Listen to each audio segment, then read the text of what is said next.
Hallelujah.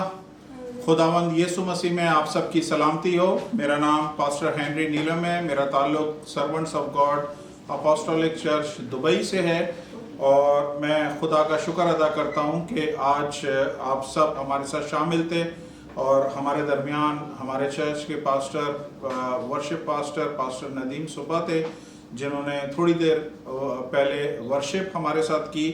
और ये एक बड़ा लंबा टाइम हुआ है कि तकरीबन 3 महीने से हमने उनकी वर्शिप नहीं सुनी थी, 3 महीने से हमारी कोई मुलाकात नहीं हुई थी, लेकिन आज खुदा ने मुमकिन किया कि वो हमारे पास आ सके और हमने ये सारा अरेंजमेंट कर सके। और मेरा ईमान है कि आप सब भी बरकत पाए होंगे आज की वर्शिप से, और खुदावंद से दुआ करते हैं कि खुदावंद इनको इसी तरह अवेलेबल रखे ताकि आने वाले दिनों में, आने वाले हफ्तों में, जब तक ये लॉकडाउन की सिचुएशन है, हम इनके ज़रिए इसी तरह गीत सुनते रहें और खुदा के नाम को जलाल देते रहें। हालेलुया।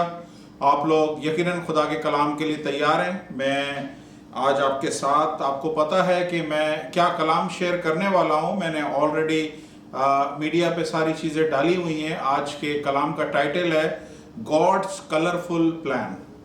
गॉड्स कलरफुल प्लान, खुदा का रंगारंग आपकी ज़िंदगी के लिए प्लान। क्या आपको मालूम है कि खुदा आपकी ज़िंदगी के लिए प्लान रखता है? वो प्लान डिफरेंट है आपके सर्कमस्टेंसेस से। आपके आसपास कैसी सिचुएशन है, आप इस वक्त किन हालात में से गुजर रहे हैं, या आसपास किस तरह के आपके हालात हैं, या दुनिया के हालात किस तरह से हैं, या आपके काम कारोबार के हालात किस तरह से हैं, इससे कतई नज़र खुदा का एक प्लान है आपके लिए, और वो प्लान बड़ा खूबसूरत है। बहुत मशहूर आयत है बाइबल में, उसे हम अक्सर पढ़ते हैं और प्रॉमिस के तौर पे भी लोगों को देते हैं। मेरे साथ निकाले हैं यिर्मयाह नबी का सहीफा और उसका 29 बाब और उसकी 11वीं आयत में आपके लिए पढ़ देता हूँ। इंग्लिश में यिर्मयाह चैप्टर 29 वर्स 11। और हमारे दरमियान ब्रदर रसल हैं, वो जितनी भी वर्सेस होंगी वो नेट पे डालते रहेंगे ताकि आप कोई वर्सेस मिस ना करें। मैं आपके लिए उर्दू में पढ़ देता हूँ। यिर्मयाह नबी का सहीफा, उसका 29 बाब और उसकी 11वीं आयत। कलाम में यूं लिखा हुआ है, क्योंकि मैं तुम्हारे हक में अपने ख्यालात को जानता हूं, खुदावंद फरमाता है। तो खुदा कंफर्म कर रहा है कि मैं तुम्हारे हक में अपने ख्यालात को जानता हूं, बुराई के नहीं है ताकि मैं तुमको नेक अंजाम की उम्मीद बख्शूं। हालेलुया। तो पहली चीज खुदा के कलाम में से खुदा एक बात बड़ा क्लियरली बोल रहा है कि मेरे पास तुम्हारे लिए कुछ ख्यालात हैं, और वो ख्यालात तुम्हारे नुकसान के लिए नहीं है, तुम्हारी बर्बादी के लिए नहीं है, बल्कि तुम्हारे लिए, तुम्हारी भलाई के लिए है। इंग्लिश में लिखा हुआ है, God has wonderful plan for us, plan to prosper us, and plan to give you an expected end। ये इंग्लिश की बाइबल का ट्रांसलेशन बहुत ही पावरफुल है। उसमें 2 चीजें पावरफुली खुदा बोलता है कि प्लान टू प्रॉस्पर यू। पहली चीज कि खुदा का प्लान आपको ये है कि आप शादमान हो, आपके पास हर एक चीज हो, आप किसी चीज से आपका हाथ में तंगी ना हो, आपके पास हर चीज कसरत से हो। ये प्रॉस्पर की एक डेफिनेशन है। प्रॉस्पर का मतलब है कि आपका हर एरिया जो है उसमें सुकून ही सुकून है। आप घर की तरफ देखें, सुकून। आप बच्चों की तरफ देखें, सुकून। आप अपने लाइफ पार्टनर की तरफ देखें, कोई आपको परेशानी नहीं। आप अपने काम कारोबार जॉब की तरफ देखें, सुकून ही सुकून है। और फिर खुदा क्या एक फ्यूचर वादा दे रहा है। फ्यूचर वादा खुदा क्या बोल रहा है? I want to give you an expected end. An expected end का मतलब ये है कि खुदा आपको वो एंड देना चाहता है। आपकी जिंदगी का जो एंड होगा, खुदा वो देना चाहता है जो आप एक्सपेक्ट कर रहे हैं। कितने लोग एक्सीडेंट से मरना चाहते हैं? हम में से कोई भी नहीं मरना चाहता। कितने लोग बीमारियों से मरना चाहते हैं? बिल्कुल कतई तौर पे हम बीमारी से मरना नहीं चाहते। कितने लोग गुर्बत में मरना चाहते हैं? हम बिल्कुल गुर्बत में मरना नहीं चाहते।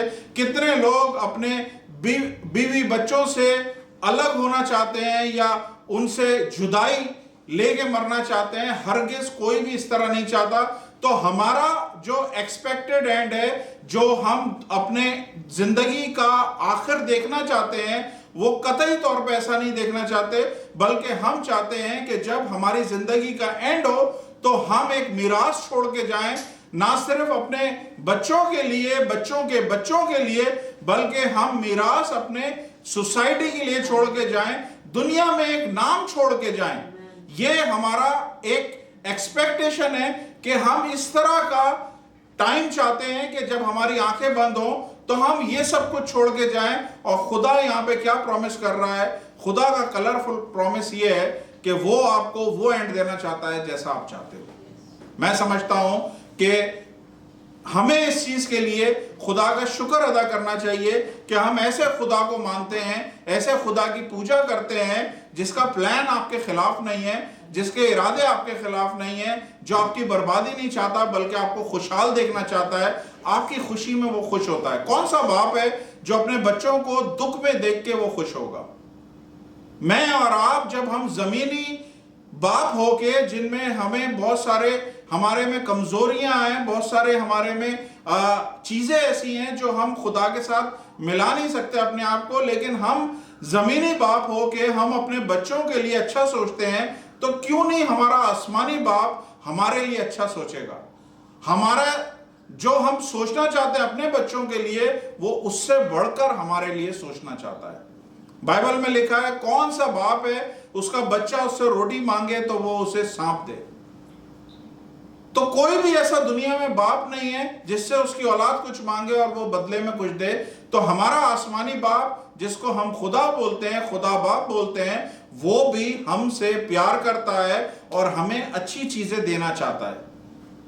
बाइबल में बहुत जगह पे ये चीज का जिक्र है, लेकिन मैं इस वक्त बाइबल से हट के ये दुनिया की तरफ मैं बताना चाहता हूं। बहुत सारे लोग एक लफ्ज यूज करते हैं, प्रॉस्पेरिटी गॉस्पल, कि जी ये प्रॉस्पेरिटी गॉस्पल प्रीचर है, ये प्रॉस्पेरिटी गॉस्पल प्रीचर है, ये ऐसे प्रीचर हैं जो प्रॉस्पेरिटी को प्रीच करते हैं। मैं आपको बताऊं, मैं अपने आप को प्रॉस्पेरिटी प्रीचर नहीं मानना चाहता, ना मैं बोलना चाहता हूं, लेकिन मैं आपको यह बताना चाहता हूं, इस कलाम में कहीं पे भी नहीं लिखा कि you have to be poverty preacher. Bible में कहीं नहीं लिखा कि तुम गुर्बत को प्रीच करो। बाइबल में जगह जगह पे लिखा है कि खुदा अपने बच्चों में खुश होता है, उनकी शादबानी देख के, उनकी हंसी, उनकी जिंदगी में खुशियां देख के खुदा खुश होता है। तो मैं जो आज प्रीच करने वाला हूं, बाइबल में लिखा है, खुदा कह रहा है, मैं अपने ख्याल को तुम्हारे बारे में जानता हूं, मेरे जो ख्याल हैं तुम्हारे लिए भलाई के हैं और तुम्हें एक एक्सपेक्टेड एंड देना चाहता हूं। अब खुदा के ख्याल हम जरा देख लें, खुदा के ख्याल किस तरह के होते हैं। जरा मेरे साथ निकालिए आइज़ाया चैप्टर 55 और उसकी 8 और 9 वर्स, यसाया क्या सहीफा उसका 55 बाब और उसकी 8 से 9 आयत हम पढ़ेंगे। ये खुदा के ख्याल हैं और आज हम देख लेते हैं कि खुदा के ख्याल एक्चुअली में हैं किस तरह के। तो यसाया 55 बाब उसकी 8 और 9 आयत में खुदा लिखता है, खुदावंद फरमाता है कि मेरे ख्याल तुम्हारे ख्याल नहीं हैं और ना तुम्हारी राहें मेरी राहें हैं, क्योंकि जिस कदर आसमान जमीन से बुलंद है, इस कदर मेरी राहें तुम्हारी राहों से और मेरे ख्याल तुम्हारे ख्याल से बुलंद हैं। हालेलुया।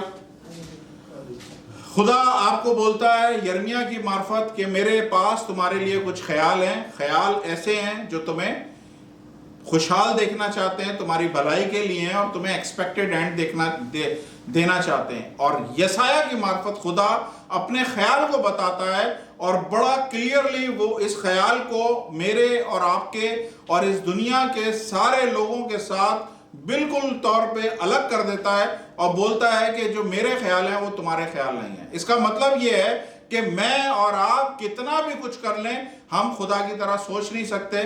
हम खुदा की तरह खुदा के जो प्लान है हमारी जिंदगी में, खुदा जो हमारी सोच हमारे लिए रखता है, उसको हम कभी नहीं समझ सकते, क्योंकि ये कलाम में लिखा है कि मेरे ख्याल तुम्हारे ख्याल नहीं है, मेरे ख्याल तुम्हारे ख्याल नहीं है, मेरे प्लान तुम्हारे प्लान नहीं है। क्योंकि बाइबल में लिखा है कि हमारे और खुदा के ख्यालों में 19-20 का फर्क नहीं है। बाइबल में लिखा है जिस तरह आसमान जमीन से बुलंद है, ऐसे ही खुदा के ख्याल और हमारे ख्याल में इतना डिफरेंस है। हम लोग मखलूक हैं, वो खालिक है। उसके जो ख्याल हैं, हम उसके ख्याल को सोच भी नहीं सकते। उसके क्या ख्याल हैं, किस तरह से वो काम करना चाहता है, उसकी हर चीज, हर तरीके का डिफरेंट है। वो डिफरेंट तरीके से करता है। वो मेरे और आपके माइंड के हिसाब से नहीं चलता। उसके ख्याल हमसे बहुत बुलंद हैं, और उसके ख्याल बुलंद होने के बाद जो बड़ी बात है, उसके ख्याल आपके और मेरे लिए भलाई के लिए। What a wonderful God we serve. कितना जबरदस्त खुदा है जिसके ख्याल इतने अजीम, इतने बुलंद हैं कि हम उन ख्यालों की धूल को भी नहीं पा सकते कि वो हमारे बारे में क्या सोच रहा है, और उसके ख्याल हमारे लिए भलाई के लिए, भलाई के हैं। ज़बूर में लिखा हुआ है एक जगह पे, उसकी उर्दू मुझे नहीं आती, लिखा हुआ है, who am I that you are mindful of me. मैं कौन हूं कि तू मेरे बारे में हर वक्त सोचता है। ये देखें, ये खुदा की मोहब्बत है कि ज़बूर नवीस लिखता है, who am I that you mindful of मी, यानी तेरा जो दिमाग है, खुदा का जो दिमाग है, पूरी तरह से भरा हुआ है, सिर्फ मेरे बारे में सोच रहा है। और मेरे बारे में क्या सोच रहा है? भलाई के लिए सोच रहा है, मेरे बर्बादी के बारे में नहीं सोच रहा। और जो सोच रहा है वो ये सोच रहा है कि मेरे ख्याल जो हैं वो तुम सोच भी नहीं सकते, मेरे ख्याल तुम्हारे ख्यालों से डिफरेंट है, मेरे प्लान तुम्हारे प्लान से डिफरेंट है। हालेलुया। हम अपने कलाम को आगे बढ़ाते हैं। मैं आपको इसी चीज के बारे में आगे बताना चाहता हूं कि हमारी जिंदगी में हम खुदा के साथ इनकाउंटर करते हैं, खुदा हमारे साथ इनकाउंटर करता है। खुदा हमारी जिंदगी में अजीब व गरीब तरीके से कोई ना कोई टेस्टिमनी क्रिएट करता है, कोई ना कोई गवाही क्रिएट करता है। और जब वो गवाही क्रिएट होती है, या जो गवाही तैयार होती है, जो टेस्टिमनी तैयार होती है, हम किसी बड़ी मुश्किल में होते हैं और खुदा हमें उस मुश्किल में से निकालता है, और एकदम से हम उस चीज से आजाद हो जाते हैं, और हम समझते हैं वाह क्या खुदा ने काम किया है, ये कोई और नहीं है, सिर्फ और सिर्फ खुदा है, ये कोई और नहीं हो सकता। बहुत दफा जिंदगी में ऐसे वाकयात होते हैं, आप सब इस बात से आगाह होंगे कि किस तरह से खुदा ने काम किया आपकी जिंदगी में, और आपको उस प्रॉब्लम में से, उस इश्यू में से अचानक से बाहर निकाल लिया, और आप सोचते हैं ये इंसान नहीं कर सकता, ये सिर्फ खुदा कर सकता है। तो हमें क्या होता है, हमें समझ में आ जाता है कि खुदा ने मुझे इस प्रॉब्लम में से इस तरह से निकाला। अब हमें क्या आइडिया हो जाता है कि खुदा इस प्रॉब्लम में से इस तरह से निकालता है। तो हम क्या करते हैं, हम अपने साथी को, हम अपने चर्च में गवाहियां देते हैं, और बहुत सारे लोग इस बात से इनकरेज होते हैं, और बहुत सारे लोग फिर वही करते हैं तरीकाकार जो आपके साथ हुआ, या आपने जो कुछ किया जिससे आपने वो मौजज़ा हासिल किया, दूसरे लोग भी वही चीज को फॉलो करते हैं। लेकिन खुदा हमारा ऐसा खुदा है कि जो काम उसने मेरी जिंदगी में जिस तरीके से किया है, वो जरूरी नहीं है कि आपकी जिंदगी में भी उसी तरीके से करे। खुदा के अपने तरीकेकार हैं, उसके जो काम है, उसके जो ख्याल हैं, वो हमारे ख्याल से बहुत बुलंद है, हम सोच नहीं सकते। इसलिए खुदा जरूरी नहीं है कि जिस तरह मेरी जिंदगी में उसने गवाही पैदा करी, ठीक उसी तरह पास्टर नदीम की जिंदगी में भी वो उसी तरह काम करे। अगर ये चीज हम लोग समझ जाएं कि खुदा, मान ले अगर किसी शख्स के पास जॉब नहीं है, और उसने खुदा के आगे 30 रोजे रखे, और उसने 30 रोजों में तकरीबन 4 घंटे उसने बाइबल पढ़ी और 2 घंटे उसने इबादत करी। उसको ये समझ में आ गया कि मैंने 4 घंटे बाइबल पढ़ी, 2 घंटे मैंने घुटनों के बल होकर दुआ करी, 30 रोजे रखे, और 30 रोजों के बाद खुदा ने उसे बड़ी अच्छी जॉब दे दी। तो होता क्या है, हमें एक फार्मूला पता चल जाता है। हम समझते हैं जॉब हासिल करने के लिए यही तरीकेकार है कि हमने 30 रोजे रखने हैं, 4 घंटे बाइबल पढ़नी है, 2 घंटे हमने घुटनों पे झुकना है, खुदा आंसर करेगा। मैं 100% आपको बोल रहा हूं, अगर ये फार्मूला आप समझते हैं कि आपने खुदा के तरीके को समझ लिया, खुदा की बातों को समझ लिया कि खुदा किस तरह से काम करता है, और आपने अपने किसी अजीज को बताया और उसने उस पर अमल करना शुरू किया, जरूरी नहीं है कि खुदा उसकी जिंदगी में ठीक वैसे ही काम करे। क्योंकि अगर हमने ये बात जान ली कि खुदा किस तरह से, या हम खुदा से अपना मौजज़ा किस तरह से ले सकते हैं, तो फिर खुदा के नाम को जलाल कैसे मिलेगा? खुदा के नाम को ग्लोरीफाई कैसे करेंगे? क्योंकि हमें तो सारे फार्मूले पता हो गए। अगर औलाद नहीं है ये करना है, जॉब नहीं है ये करना है, लड़ाई झगड़े नहीं है ये करना है, हमें कुछ प्रिंसिपल पता चल गए कि ये करेंगे तो खुदा काम कर देगा। खुदा ऐसा बिल्कुल नहीं करता। खुदा हर एक के साथ डिफरेंट तरीके से काम करता है, हर एक के साथ डिफरेंट तरीके से खुदा इनकाउंटर करता है, अपने आप को उनकी जिंदगी में डिफरेंट तरीके से जाहिर करता है, ताकि डिफरेंट गवाहियां पैदा हों। डिफरेंट गवाहियां, टेस्टिमनीज पैदा होंगी तो खुदा के नाम को जलाल मिलेगा, अदरवाइज कैसे जलाल मिलेगा? फॉर एग्जाम्पल मैं आपको बताऊं, खुदा ने मूसा को बोला तो अपनी लाठी उठा। मूसा ने लाठी उठाई तो दरियाए बहरे कुलजुम जो है, जिसे रेड सी बोलते हैं, वो पूरा का पूरा चिर गया।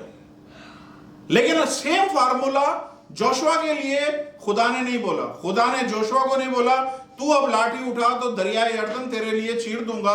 उस खुदा ने उनके लिए डिफरेंट तरीके कार रखा। उसने बोला ऐद का संदूक उठाने वाले काहिन आगे बढ़े, और जैसे ही वो अपना पैर पानी में रखेंगे दरियाए यरदन चिर जाएगा, दरियाए यरदन खुल जाएगा, उसमें रास्ता निकल आएगा। तो आपने देखा खुदा ने रिपीट नहीं करा अपने काम को, खुदा ने डिफरेंट तरीके से किया। बाइबल में बताया खुदावंद यीशु मसीह ने 3 अंधों को शिफा दी।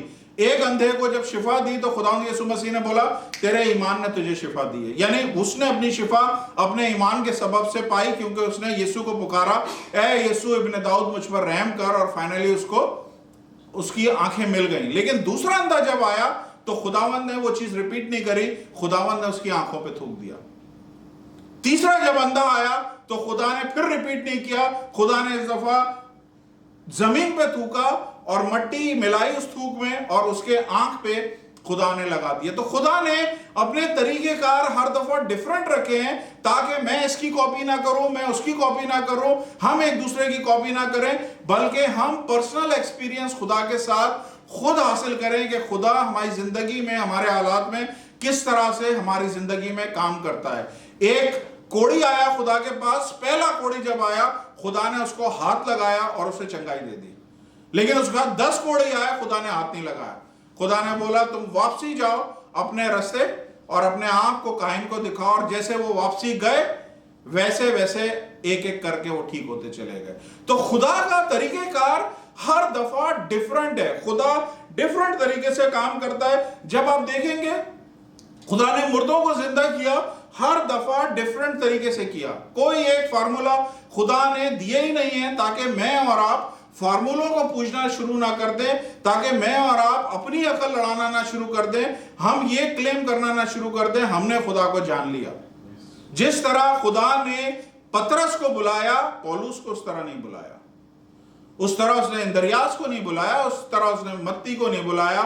उस हर एक की कॉलिंग डिफरेंट है। जिस तरह मुझे बुलाया है पास्टर नदीम को उस तरह नहीं बुलाया। हर एक को खुदा ने डिफरेंट रखा है, और यही इसलिए कि मैं और आप जो हैं अपनी इस अकल को जो खुदा ने बनाई है, जो ब्रेन हमें खुदा ने दिया है, जो दिमाग दिया है, जब खुदा के पास आए तो इसको हम कंट्रोल में रखें, इसको ठंडा रखें, अपनी विजडम, अपनी हिकमत जो है ना, हम खुदा को समझने में या खुदा के फार्मूले समझने में सर्फ ना करें। ये काम, ये जो चीजें हैं, ये जो खुदा ने दिमाग दिया है, ये इसलिए दिया है कि दुनिया के काम को हम अच्छे से समझने की कोशिश करें। क्योंकि खुदा जब काम करता है वो तब काम करता है जब ये दिमाग जो है बंद हो जाता है, इसमें कोई आइडिया नहीं आ रहा होता है, इसमें कोई दरवाजा नहीं खुल रहा होता, वहां से खुदा काम करना शुरू करता है। तो आप खुदा के काम को समझने के लिए कि खुदा ये काम कर सकता है, वैसे काम कर सकता है। अब फॉर एग्जांपल इस दफा आजकल पेंडेमिक सिचुएशन है, लोग परेशान हैं, फाइनेंशियली प्रॉब्लम में, किसी के रेंट है, किसी की फीसेस है, सबके साथ प्रॉब्लम है, और हम सोच रहे हैं, अपना दिमाग लगा रहे हैं कि यार इस बंदे से हमें पैसे मिल जाएंगे, उस बंदे से पैसे मिल जाएंगे, फलां से ये हमें हेल्प हो जाएगी। हम अपना दिमाग यूज कर रहे हैं, हम सोच रहे हैं इधर से हो जाएगा, उधर से हो जाएगा। फिर एक के पास जाते हैं, उसे बोलते हैं भाई कुछ पैसे दे दो, बोलता है नहीं है। दूसरे के पास जाते हैं, दूसरा बोलता है, तीसरे के पास जाते हैं, तीसरा बोलता है नहीं है। हम क्या होता है, हमारा एंड क्या होता है, हम सोचते हैं खुदावन ये 3 ही सिर्फ सोर्सेस थी, ये 3 ही सिर्फ जगहें थी जहां से मुझे पैसा आ सकता था। अब तो कोई होप ही नहीं है, क्योंकि ये जगहें बंद हो गई, इन्होंने ना कर दिए। अब मुझे कहां से मिलेगा? तो ये चीज खुदा देखना चाहता है। जब आपकी अकल बिल्कुल बंद हो जाए और आप बोलें कि अब कोई होप नहीं है, तब मैं आपको बता रहा हूं खुदा की सोच वहां से शुरू होती है। इसलिए वो बोलता है तुम्हारे ख्याल मेरे ख्याल नहीं, मेरी सोचें तुम्हारी सोचों की तरह नहीं है। जिस तरह जमीन आसमान से बुलंद, जिस तरह आसमान जमीन से बुलंद है, इस तरह मेरे ख्यालात तुमसे बुलंद है। जब मूसा 30 लाख लोगों को लेके समुंदर के पास पहुंचा, सब जगह रास्ते बंद थे, पीछे फरौन की फौजें पीछे आ रही थी मारने के लिए, कुछ समझ में नहीं आ रहा तब क्या करें। उसकी अकल बंद हो गई, उसके सारा आइडिया सारे बंद हो गए। तब खुदा ने बोला जहां से तुम्हारी अकल बंद होगी मैं वहां से काम करना शुरू करूंगा। क्योंकि आप सोचते हैं कि अब तो कोई रास्ता ही नहीं है, अब तो कुछ हो नहीं सकता, अब तो सारी चीजें बंद हो गई हैं। जब कुछ चीज नजर ना आए, जब कोई रास्ता नजर ना आए, मैं आपको बता रहा हूं खुदा आपके लिए सुपरनेचुरल डोर खोलेगा। खुदा आपके लिए एक इलाही रास्ता बनाएगा जो इससे पहले कभी किसी के लिए नहीं खोला। खुदा वो आपके लिए करेगा ताकि आपकी जिंदगी में गवाही पैदा हो और आप जान सकें कि ये खुदा ने मेरे लिए ये काम किया है जो किसी के साथ नहीं किया। ये खुदा हमारा वो खुदा है। बाइबल कहती है कि वो बुराई में से भलाई पैदा करता है। कौन सा खुदा है जो बुराई में से भलाई पैदा कर सकता है? कौन सा खुदा है जो अंधेरे में से रोशनी निकाल सकता है? कौन सा खुदा है जो कहता है ये सारी चीजें मिलके खुदा से प्यार करने वालों के लिए भलाई पैदा करेंगी? इस वक्त आपके आसपास जो कुछ भी चल रहा है, जो कुछ भी आपके आसपास चल रहा है, खुदा क्या बोल रहा है? मेरे ख्याल तुम्हारे लिए भलाई के हैं, मेरे ख्याल तुमसे बहुत बुलंद है तुम्हारे ख्यालों से। और ये जो कुछ तुम देख रहे हो आसपास, एक्चुअली ये जो कुछ आपके आसपास चल रहा है, ये असल में ये सारे हालात मिलके आप ही के लिए काम कर रहे हैं ताकि इसमें से आपके लिए भलाई पैदा हो। Hallelujah, hallelujah. देखें जिस तरह एक्सीडेंट्स होते हैं, कभी आपने सोचा एक्सीडेंट किस तरह होते हैं? हमें नहीं पता होता एक्सीडेंट किस तरह से होते हैं। एक्सीडेंट है, हो जाता है, कुछ नहीं पता होता कब हो जाए, किस टाइम पे हो जाए। एक्सीडेंट का नहीं पता चलता। ऐसा नहीं है दिन में 25 दफा एक्सीडेंट हो रहे हैं उसको आप एक्सीडेंट नहीं बोलते, महीने में 500 दफा एक्सीडेंट हो रहे हैं उसको एक्सीडेंट नहीं बोलते। एक्सीडेंट अचानक से होता है जो आपको नहीं पता चलता। बिल्कुल इसी तरह मौजज़ा किस तरह होना है, मिरेकल किस तरह से होना है, खुदा ने किस तरीके से काम करना है, आपको समझ ही नहीं आएगा, आपको पता ही नहीं चलेगा, क्योंकि उसके ख्याल आपके ख्याल से बढ़कर हैं। उसके ज़हन में आपके लिए एक कलरफुल प्लान है, कलरफुल प्लान, खूबसूरत रंगों से पेंट किया हुआ प्लान है, और वो ये प्लान आपके लिए रखता है। इसलिए आज इस वक्त आप किसी भी किस्म की कंडीशन में, किसी भी किस्म के सर्कमस्टेंसेस में इसको थोड़ा शांत रखें, इसको थोड़ा सुकून दें, क्योंकि ये सोच सोच के कुछ भी नहीं होगा, बीमार हो जाएंगे, सोच सोच के ब्लड प्रेशर हो जाएगा, सोच सोच के अपनी सेहत खराब कर लेंगे, क्योंकि ये सोचने से कुछ नहीं कर सकता। वो जो आपके लिए सोच रहा है वो सब कुछ आपके लिए कर सकता है। हालेलुया। मैं आपको एक ऐसी जगह पे लेके जाना चाहता हूं जहां पे खुदावंद ने पहले से सोचा हुआ था। मेरे साथ निकालिए यूहन्ना की अंजील, उसका 6वां बाब 5वीं और 5 से 7 आयत तक पढ़ेंगे। Gospel of John chapter 6 verse 5 to 7 मैं पढ़ देता हूं आपके लिए। यूहन्ना की अंजील उसका 6वां बाब 5 से 7 आयत तक। यह है जब खुदावंद ने 5000 लोगों के दरमियान 5 रोटियां और 2 मछलियों को मल्टीप्लाई किया था। ये एक लाइन अक्सर लोग मिस कर देते हैं, वो खुदा ने मुझे दिखाई है, मैं आपको दिखाता हूं। 5वीं आयत में लिखा है, बस जब यीशु ने अपनी आंखें, 6वां बाब है ना, बस जब यीशु ने अपनी आंखें उठाकर देखा कि मेरे पास बड़ी भीड़ आ रही है, तो फिलिप्पस से कहा, हम इनके खाने के लिए कहां से रोटी मोल लें? ये खुदावंद अपने शागिर्द से पूछ रहा है, हम इतने सारे लोगों के लिए रोटी कहां से मोल लेके आए? मगर उसने उसे आजमाने के लिए कहा था, क्योंकि आप जानता था मैं क्या करूंगा। क्योंकि खुदावन जानता था कि वो क्या करेगा। खुदा को पहले से उसके जहन में ख्याल था, उसके जहन में सारा प्लान था, और वो क्या बोलता है, उसके प्लान आपके प्लान नहीं है। वो सब कुछ पहले से प्री प्लान करके रखा हुआ था, लेकिन टेस्ट करने के लिए फिलिपस से पूछा, हम इतने सारे लोगों को रोटी कहां से खिलाएं? तो फिलिपस ने क्या जवाब दिया?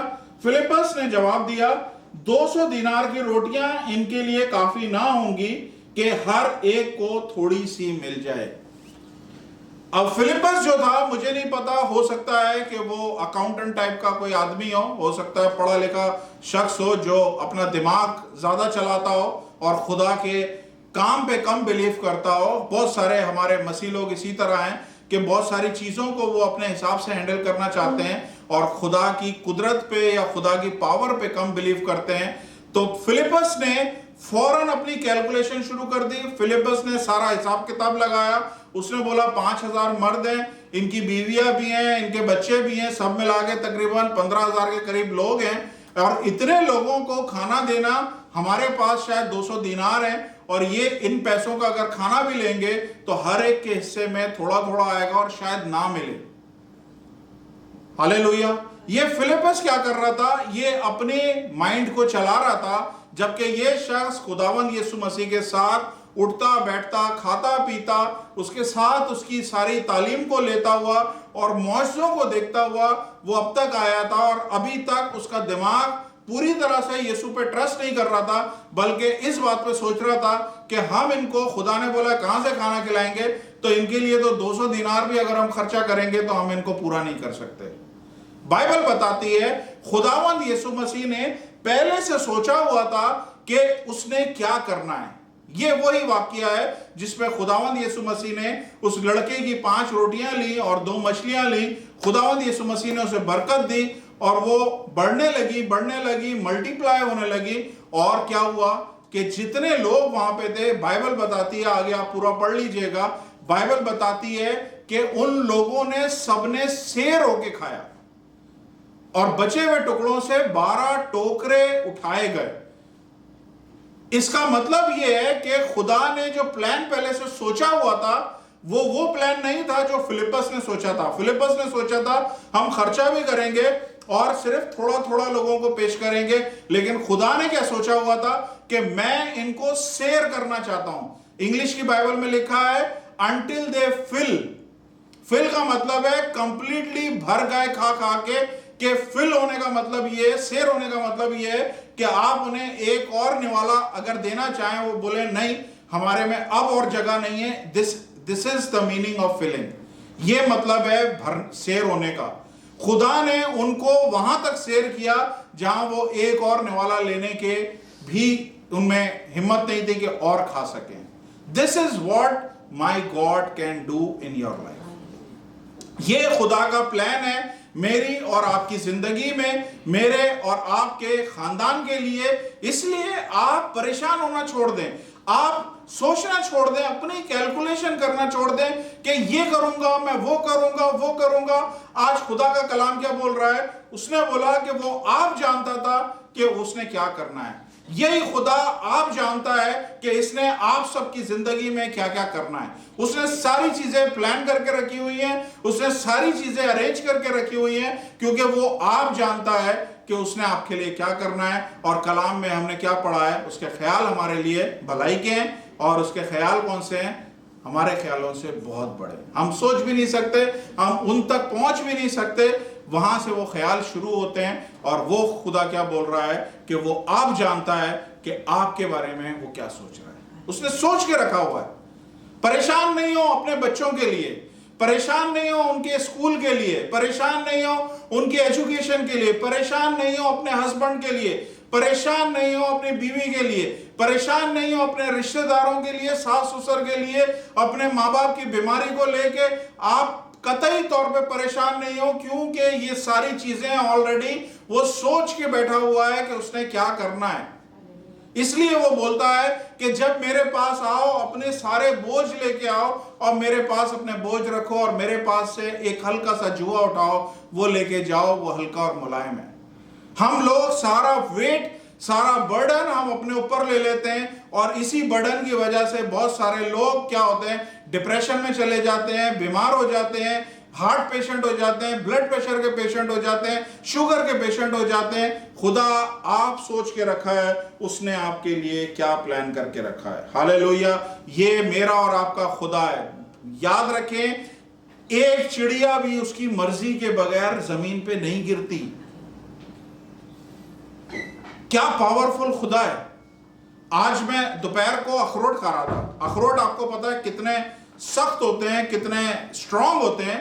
यकीन करें, पहला अखरोट तोड़ा, बड़ा अच्छा अंदर से उसकी जो गिरी होती है, जो मेवा होता है, वो निकला, और जैसे ही मैं मुंह में डालने लगा मैंने देखा उस पर कीड़ा है। मैंने जल्दी से उसे फेंका। उसके बाद दूसरा तोड़ा। अब केयरफुल होकर मैं देख रहा था तो पता चला दूसरे में भी कीड़ा, तीसरे में भी कीड़ा, चौथे में भी कीड़ा। तकरीबन कोई मेरे पास 20-25 अखरोट थे, सारे के सारे फेंक दिए। मैं आपको क्या बताना चाह रहा हूं, ये वो खुदा है जो अखरोट के अंदर कीड़ों की फिक्र करता है, ये आपकी भी फिक्र करता है। अगर वो उनको खाने को अखरोट दे सकता है तो आपको खाने को क्यों सूखी रोटी देगा। खुदा आपको अच्छी चीज देगा क्योंकि वो अपने बच्चों को खुश देखना चाहता है। बिल्कुल अपने जहन से हर किस्म की टेंशन, प्रॉब्लम, पुलिस केस अगर आपकी जिंदगी में, परेशान ना हो, अपने आप चीजों को हैंडल करने की कोशिश ना करें। खुदा हमारा वहां से शुरू करता है जब आप अपने हाथ उठाते हैं। प्रॉब्लम आप सबके साथ क्या है, आप लोग अपने हाथ नहीं उठाते, आप लोग अपनी कोशिशें करते रहते हैं और खुदा वेट करता है जब ये अपने हाथ उठाएगा तब मैं काम करना शुरू करूंगा। मेरी एक दफा गाड़ी खराब हो गई। मैं गाड़ी वाले के पास गया और उसे बोला कि भाई ये गर्म हो रही है। तो उसने बोला अच्छा खोलें। अब मैं खोल के ना गाड़ी वाले को, जो मैकेनिक है, उसको बता रहा हूं, यहाँ पे देखो, यहाँ पे जो है ना, यहाँ से धुआं निकल रहा है, अगर ये पाइप को चेंज कर देंगे। वो यूं करके साइड पे खड़ा हो गया। कह रहा अगर आप हैंडल कर सकते हो तो आप मेरे पास क्यों लेके आए हो। अभी आप एक काम करो, वो कुर्सी रखी है वहां पे बैठो और मुझे हैंडल करने दो। सेम खुदा मेरे और आपके साथ करता है। जब तक हम अपने मसलों को अपने हाथ में रखेंगे खुदा इंटरफेयर नहीं करेगा, लेकिन जब हम अपने मसले खुदा के सामने लेके आएंगे खुदा वहां से काम करना शुरू करेगा। Hallelujah, hallelujah. एक और मेरे साथ वाकया निकालिएगा। गिनती की किताब, पुराने अहदनामे में गिनती की किताब है और उसका 11वां बाब में से हम एक छोटा सा हवाला पढ़ेंगे। गिनती की किताब, उसको इंग्लिश में कहते हैं numbers, the book of numbers. उसका 11वां बाब और उसकी 18 आयत से लेके हम पढ़ेंगे 23 आयत तक। 5 आयतें हैं जो हम पढ़ेंगे। The book of Numbers chapter 11 verse 18 to 23। मैं उर्दू में आप सबके लिए पढ़ देता हूं। इसमें लिखा है, और लोगों से कहे कि कल के लिए अपने आप को पाक कर रखो, तो तुम गोश्त खाओगे। तुम खुदावंद की सुनते हो, ये कह कहकर रोए हो कि हमको कौन गोश्त खाने को देगा। हम तो मिस्र ही में मौज से थे। सो खुदावंद तुमको गोश्त देगा और तुम खाना, और तुम 1 या 2 दिन नहीं, और ना 5 दिन या 10 दिन या 20 दिन, बल्कि 1 महीना कामिल उसे खाते रहो, जब तक तुम्हारे नथनों से निकलने ना लगे। तुम उससे घिन खाने ना लगो, क्योंकि तुमने खुदा को जो तुम्हारा दरमियान है तर्क किया, और उसके सामने ये कह कर रोए हो कि हम मिस्र से क्यों निकल आए। फिर मूसा कहने लगा, जिन लोगों को मैं हूं उनमें 6 लाख तो प्यादे ही हैं। तूने कहा कि मैं इनको इतना गोश्त दूंगा कि महीने भर उसे खाते रहेंगे। सो क्या भेड़ बकरियों के ये रेवड़ और गाय बैलों के झुंड उनकी खातिर ज़िबा हो? क्या उनके लिए बस होगा? या समुंदर की सब मछलियां उनके खातिर इकट्ठी की जाएं कि उन सब के लिए काफी होगा। खुदावंद ने मूसा से कहा, खुदा का हाथ छोटा हो गया है, अब तू देख लेगा जो मैंने तुझसे कहा वो पूरा होता है या नहीं। ये इस्राएली कौम है जो बुड़बुड़ाने में अपना सानी नहीं रखती है, बिल्कुल मेरे और आपकी तरह हम सब भी बुड़बुड़ाते हैं अक्सर। तो इस्राएली कौम मिस्र से निकली है और काफी अरसे से परेशान है, क्योंकि मन खा के इनके दिल भर गए। अब ये गोश्त खाना चाहते हैं। गोश्त खाने से पहले इन्हें मिस्र की सारी चीजें, खीरे और प्याज इनको याद आ रहे थे और मूसा को कोसने लगे, तो हमें वहां से क्यों निकाल के लेके आ गया? वहां पे हम मौज में थे, वहां पे हम जबरदस्त हमारी जिंदगी थी, तो वो वहां से क्यों निकाल के लेके आ गया? यहाँ तो हमें गोश्त भी नहीं मिलता है। इस तरह से उन्होंने कोसना शुरू किया। तो खुदा ने मूसा को बोला कि मैं इनके लिए गोश्त का अरेंजमेंट करता हूं, और ये लोग 1 दिन के लिए नहीं, 2 दिन के लिए नहीं, 10 दिन के लिए नहीं, 20 दिन के लिए नहीं, बल्कि पूरा महीना ये लोग गोश्त खाएंगे और तब तक खाते रहेंगे जब तक इनकी नाकों के नथनों से बाहर ना निकले। अब खुदा ने ये बोल दिया। अब मूसा क्या कर रहा है? वो हरकत कर रहा है जो मैं आज प्रीच कर रहा हूं। मूसा ने सोचना शुरू किया कि खुदा के कामों को मैं सोचूं कि उसके ख्याल क्या हो सकते हैं, क्योंकि मेरे पास सिर्फ प्यादे जो हैं वो 6 लाख प्यादे हैं। अब उनके साथ बीवियां और बच्चे हैं, ये सब मिला लो तो पता नहीं कितने लोग बन जाते हैं। तो मूसा क्या करने लगा? कैलकुलेशन करने लगा। मूसा कहने लगा इन सब के लिए तो जितने मवेशी हमारे हैं इनको भी अगर हम ज़बह कर देंगे तो ये भी पूरे नहीं होंगे, शायद 1-2 दिन शायद खा सकें, उसके बाद तो सब खत्म हो जाएगा। लेकिन खुदा कैसे बोल रहा है कि वो पूरा महीना इन लोगों को खिलाएगा? खुदा कैसे बोल रहा है? क्या खुदा समुद्र की सारी मछलियों को हमें देगा कि हम 1 महीने तक खाएं? ये मूसा, इसके जरिए खुदा ने बड़े बड़े काम किए, बड़े बड़े मौजज़ात किए। मूसा ने वो सारे काम किए जो ओल्ड टेस्टामेंट में शायद किसी ने नहीं किए। खुदा ने ये सारे काम मूसा के जरिए किए, और ये मूसा जो है अब बेटा ये सोच रहा है कि खुदा किस तरीके से काम करेगा। यही मैं आपको आज यही बताना चाह रहा हूं कि आपने इस चीज पे अपना ब्रेन नहीं लगाना, अपने दिमाग नहीं लगाना कि मूसा ने किस तरह से काम करना है, क्योंकि खुदा ने किस तरह से काम करना है ये आपका काम नहीं है। अगर खुदा ने बोल दिया है कि वो खिलाएगा तो मूसा को सोचने की और फिक्र करने की जरूरत नहीं थी कि खुदा किस तरह से खिलाएगा। खुदा खिलाएगा, उसने बोल दिया है, उसको सिंपली ये चीज को मान लेना चाहिए था। लेकिन उन लोगों ने, मूसा ने इस बात पे अपने दिमाग चलाना शुरू किए, अपने ख्यालात चलाना शुरू किए, और वो सोच रहा है कि मैं जानवरों को, अगर सारे जो जानवर हमारे साथ हैं उसको ज़िबा करूं तो भी पूरे नहीं होंगे, समुद्र की सारी मछलियां भी खुदा लाएगा। खुदा करेगा क्या? किस तरह से हमें पूरा महीना खुदा खिलाएगा? ये मूसा के समझ में नहीं आ रहा था। तब खुदा ने क्या किया? खुदा ने वहां पे बटेरें भेजी। खुदा ने बटेरें भेजी और कसरत के साथ वो बटेरें आई। आगे आप बाब में पढ़ लीजिएगा, बाइबल बताती है। मैं एक सिर्फ आपको एक हवाला आपके साथ पढ़ना चाहता हूं। यही नंबर्स चैप्टर गिनती की किताब, उसका 11वां बाब और 32वीं आयत सिर्फ आप मेरे साथ पढ़ लें। मैं आपको बताता हूं खुदा ने कितना दिया।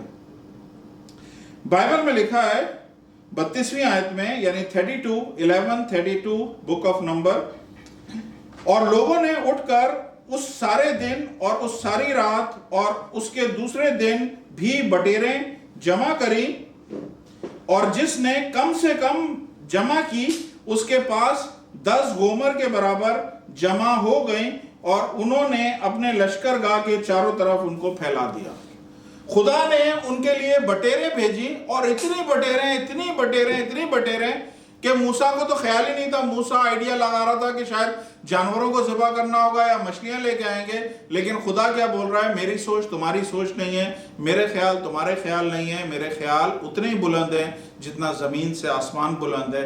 खुदा ने बटेरें भेजी, और बटेरें कितनी आई हैं ये मैं आज गूगल कर रहा था, क्योंकि इसमें एक पैमाइश का पैमाना दिया गया है गोमर, कि जो कम से कम जिसने जमा करी उसने 10 गोमर के बराबर जमा करी। तो मैं ये चेक कर रहा था कि गोमर होते कितने हैं, और काफी ढूंढने के बाद मुझे गोमर की कैलकुलेशन नजर आई है।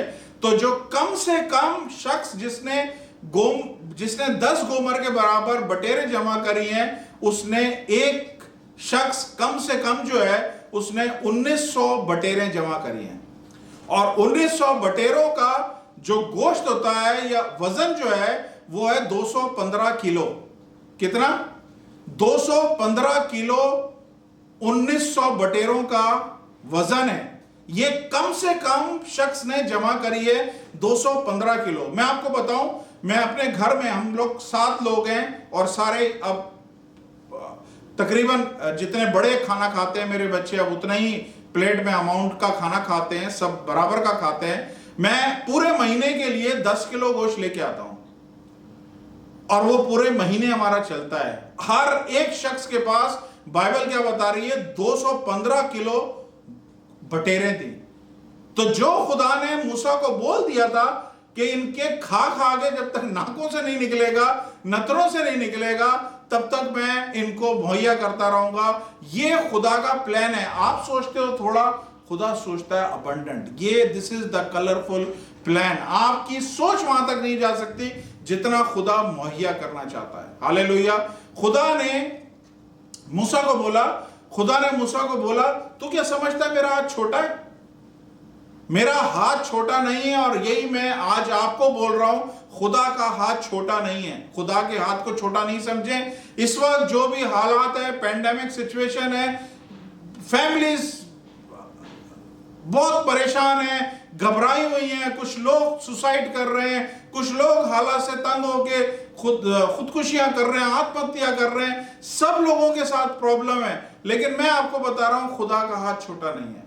खुदा का हाथ छोटा नहीं है। ये हाथ आज अभी और इसी वक्त आपकी वाइफ को छू सकता है। ये हाथ आज अभी इसी वक्त आपके शौहर को छू सकता है। ये हाथ अभी इसी वक्त आपके बच्चों को छू सकता है, आपके बीमार माँ बाप को छू सकता है। ये हाथ खुदा का अभी और इसी वक्त आपके बॉसेस को छू सकता है, आपके काम कारोबार को छू सकता है। ये हाथ खुदा का छोटा नहीं है। ये हाथ आपकी मिनिस्ट्री को छू सकता है। ये हाथ आपकी सारी परेशानियों में से यूं पकड़ के आपको बाहर निकाल सकता है। खुदा के हाथ को छोटा नहीं समझे। मूसा की तरह अपनी कैलकुलेशन है, अपनी अकल नहीं लगाएं, बल्कि खुदा पे भरोसा रखें, क्योंकि उसके प्लान हमारे लिए बड़े कलरफुल हैं। वो हमारे लिए छोटी छोटी हल्की हल्की या कम कम चीजें नहीं, वो बहुत अबंडेंस से चाहता है कि हमारी जिंदगी में वो कसरत से काम करे, इतना कि आप सोच भी नहीं सकते। हालेलुया। इसके बाद मैं आपको एक और वाक्य की तरफ लेके जाता हूं। बाइबल में लिखा हुआ है, अगर आप पैदाइश उसका 48वां बाब पढ़े, पूरा बाब पढ़ना पड़ेगा। जेनेसिस चैप्टर 48 पूरा पढ़ना पड़ेगा। हम यहां नहीं पढ़ रहे, आप लोग खुद पढ़ लीजिएगा। ये याकूब के बारे में एक वाकया है। याकूब की उम्र इस वक्त 140 साल हो गई है। इस पूरे बाप में जब आप पढ़ेंगे तो याकूब की उम्र 140 साल हो गई है। बूढ़ा ज़ईफ हो गया है। जब याकूब जवान था तो इसके 12 बच्चे थे, और 12 बच्चे, उन्होंने क्या प्लान किया कि जो इसका 11वें नंबर का बच्चा था उसका नाम यूसुफ था। उन लोगों ने, सारे भाइयों ने प्लान क्या किया कि यूसुफ को हम बेच देते हैं। वो पूरे एक कहानी है कि उसे खड्डे में डाल देते हैं, उसे बेच देते हैं। फाइनली उसे बेच दिया उन्होंने आगे। तो उन्होंने आके अपने बाप को क्या बताया कि यूसुफ को जो है कोई दरिंदा खा गया है और यूसुफ मर गया है। अब ये बात है जब याकूब जवान था। अब याकूब की उम्र कितनी हो गई है? 140 साल। 140 साल ये याकूब जो है, इसके वहमो गुमान में भी नहीं था कि मैं अपने बेटे को कभी देख सकूंगा, क्योंकि उसको यही पिक्चर दिखाई गई थी कि उसका बेटे की डेथ हो गई है। जानवर सालों पहले, कई जमाना पहले वो जानवर उसको खा गए। तो उसके दिल में से ख्वाहिश भी खत्म हो गई थी कि वो कभी अपने बेटे को देखेगा। लेकिन आज मैं आपको बता रहा हूं, खुदा के प्लान आपके प्लान नहीं है, खुदा के ख्याल आपके ख्याल नहीं है। उसके जहन में आपके लिए कलरफुल प्लान है, खूबसूरत प्लान जो आपने सोचे नहीं है। बाइबल बताती है जब 48 इसमें जेनेसिस 48 में यूसुफ, जिसके बारे में उसे बताया गया था कि वो मर गया है, जानवर ने खा लिया है, वो मिस्र का वजीर आजम बन गया, प्राइम मिनिस्टर बन गया। और वजीर आजम जब बना तो इसने एक दिन अपने भाइयों को देखा, वो उससे खाना लेने आए थे। फिर अपने भाइयों को बोला तुम अपने बाप को यहाँ पे लेके आओ। और जब बाप उसके सामने आया तो बाप के सामने उसने अपने आप को शो किया कि मैं तुम्हारा बेटा यूसुफ हूं। अब ध्यान से सुनिएगा, ये बहुत इंपॉर्टेंट बात है। याकूब जो है बेटे की उम्मीद ही छोड़ दी थी। वो तो समझा ये डेड हो गया है, खत्म हो गया है, मैं लाइफ टाइम से नहीं देख सकता, शायद आसमान पे जाके देखूंगा। लेकिन खुदा के ख्याल क्या थे कि वो ना सिर्फ याकूब को यूसुफ दिखाना चाहता था, याकूब को उसका बेटा दोबारा दिखाना चाहता था, बल्कि खुदा का प्लान ये था कि यूसुफ के जो बेटे हैं, यानी याकूब के जो पोते हैं, ग्रैंड चिल्ड्रन, खुदा उनको भी दिखाना चाहता था। हालेलुया। क्या आप सोच सकते हैं खुदा किस कदर अजीम खुदा है, किस तरह बुलंद उसके ख्यालात हैं और कितने कलरफुल हैं। वो शख्स जिसके आंखों में शायद उसके आंसू सूख गए थे अपने बेटे को देखने के लिए, खुदा ने क्या बोला कि मैं तुझे तेरा बेटा नहीं दिखाऊंगा, बल्कि बेटे के बच्चे भी दिखाऊंगा, बेटे के बेटे तेरे को दिखाऊंगा। This is what I have for you, a colourful plan for your life. खुदा का प्लान मेरी और आपकी जिंदगी के लिए कलरफुल है, उस पर ट्रस्ट करें। मैं आज आपको बताना चाह रहा हूं, हो सकता है याकूब की तरह हो सकता है आपके भी बहुत सारे ख्वाब ऐसे हों जो आपने अब दफन कर दिए हैं, आपकी ख्वाहिशें ऐसी हों जो आपने दफन कर दी हैं। आप समझते हैं ये चीज हो नहीं सकती है, अब टाइम निकल चुका है, अब मेरी एज बहुत बढ़ गई है। वो टाइम जो था वो जवानी का टाइम था, वो टाइम था मैं अच्छी जॉब करता था, वो टाइम था मैं अच्छा कारोबार करता था, वो टाइम था मेरा ये नाम था, मेरा ये काम था, मेरा ये शोहरत थी। ये सारी चीजें अब वो चीजें खत्म हो चुकी हैं और आप सोचते हैं कि अब ये दोबारा नहीं हो सकता। मैं आपको बोल रहा हूं, कल मैंने जूम पे मीटिंग पे बोला है कि आपका जो बेस्ट है वो नहीं है जो आपने देख लिया है, आपका जो बेस्ट है वो है जो आने वाला है। इसे ईमान के साथ रिसीव करें। खुदा ने जो बेस्ट आपके लिए रखा है वो अभी तक आपने देखा ही नहीं है, वो बेस्ट आपके लिए अब आने वाला है। खुदा ही आपकी जिंदगी में कर रहा है, क्योंकि उसके ख्याल मेरे ख्याल नहीं, उसके ख्याल हमारे ख्यालों से बहुत बहुत बुलंद है, बहुत बुलंद है। हालेलुया। आज हर एक चीज जो आपकी जिंदगी में डेड हो गई है, आप समझते हैं ये चीज खत्म हो गई है, ये चीज दोबारा नहीं आ सकती, आज लिख लें, खुदा उन सारी चीजों को जिंदा कर रहा है, खुदा उन चीजों को दोबारा से बाहर निकाल रहा है और आपकी जिंदगी में कलर्स लेके आ रहा है, आपकी जिंदगी में रंग लेके आ रहा है। वो सारी ख्वाहिशें, वो सारी चीजें जो आप समझते थे नहीं हो सकती, खुदा वो सब आपकी जिंदगी में करना चाहता है। Hallelujah. This is the God we serve. ये वो खुदा है जिसको हम पूछते हैं, जिसकी हम खिदमत करते हैं। हालेलुया। तो याकूब जब आया, याकूब ने अपने बेटे को देखा, खोए हुए बेटे को देखा। उसके दो बेटे थे, मनस्सी और इफ्राहिम नाम था। तो याकूब ने पता है क्या बोला? याकूब ने बोला, मैं ये तेरे दो बेटे जो है ना, मैं इन्हें अडॉप्ट कर रहा हूं। अब ये बात समझने वाली है कि याकूब बोल रहा है मैं ये तेरे दो बेटों को अडॉप्ट कर रहा हूं, मतलब ये जो तेरे बच्चे हैं ये मेरे क्या बने? Grand children. मैं इन्हें ग्रैंड चिल्ड्रन नहीं समझ रहा, मैं इन्हें सन्स की तरह मैं इन्हें अडॉप्ट कर रहा हूं। मैं इन्हें अपने पोते पोतियों की तरह समझ नहीं रहा हूं, बल्कि अपने बेटों की तरह मैं उन्हें अपने बेटों के साथ खड़ा कर रहा हूं। हालेलुया। ध्यान से सुनिएगा, आगे बड़ा इंपॉर्टेंट है। याकूब ने ये अजीब सी बात बोला कि ये मेरे ग्रैंड चिल्ड्रन नहीं है, बल्कि ये मेरे बेटों की तरह हैं, और जो मेरी मिरास है उसमें ये बेटों के बराबर हक लेंगे। हालेलुया। और यही खुदा आज मेरे और आपको बोल रहा है। खुदा ने मुझे और आपको अडॉप्ट किया है ताकि मसीह के हम मिरास हो। मेरे साथ एक हवाला देख लें, इफिसियों का खत, उसका पहला बाब और 5वीं आयत। नए अहदनामे में इफिसियों का खत पहला बाब उसकी 5वीं आयत, एफिशियंस चैप्टर 1 और वर्स 5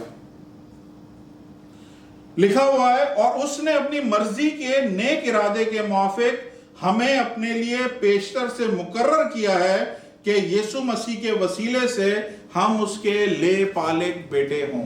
इंग्लिश में मैं पढ़ता हूं ताकि क्लियर हो जाए। लिखा है, having predestined us to adoption as sons by Jesus Christ to himself according to the good pleasure of his will।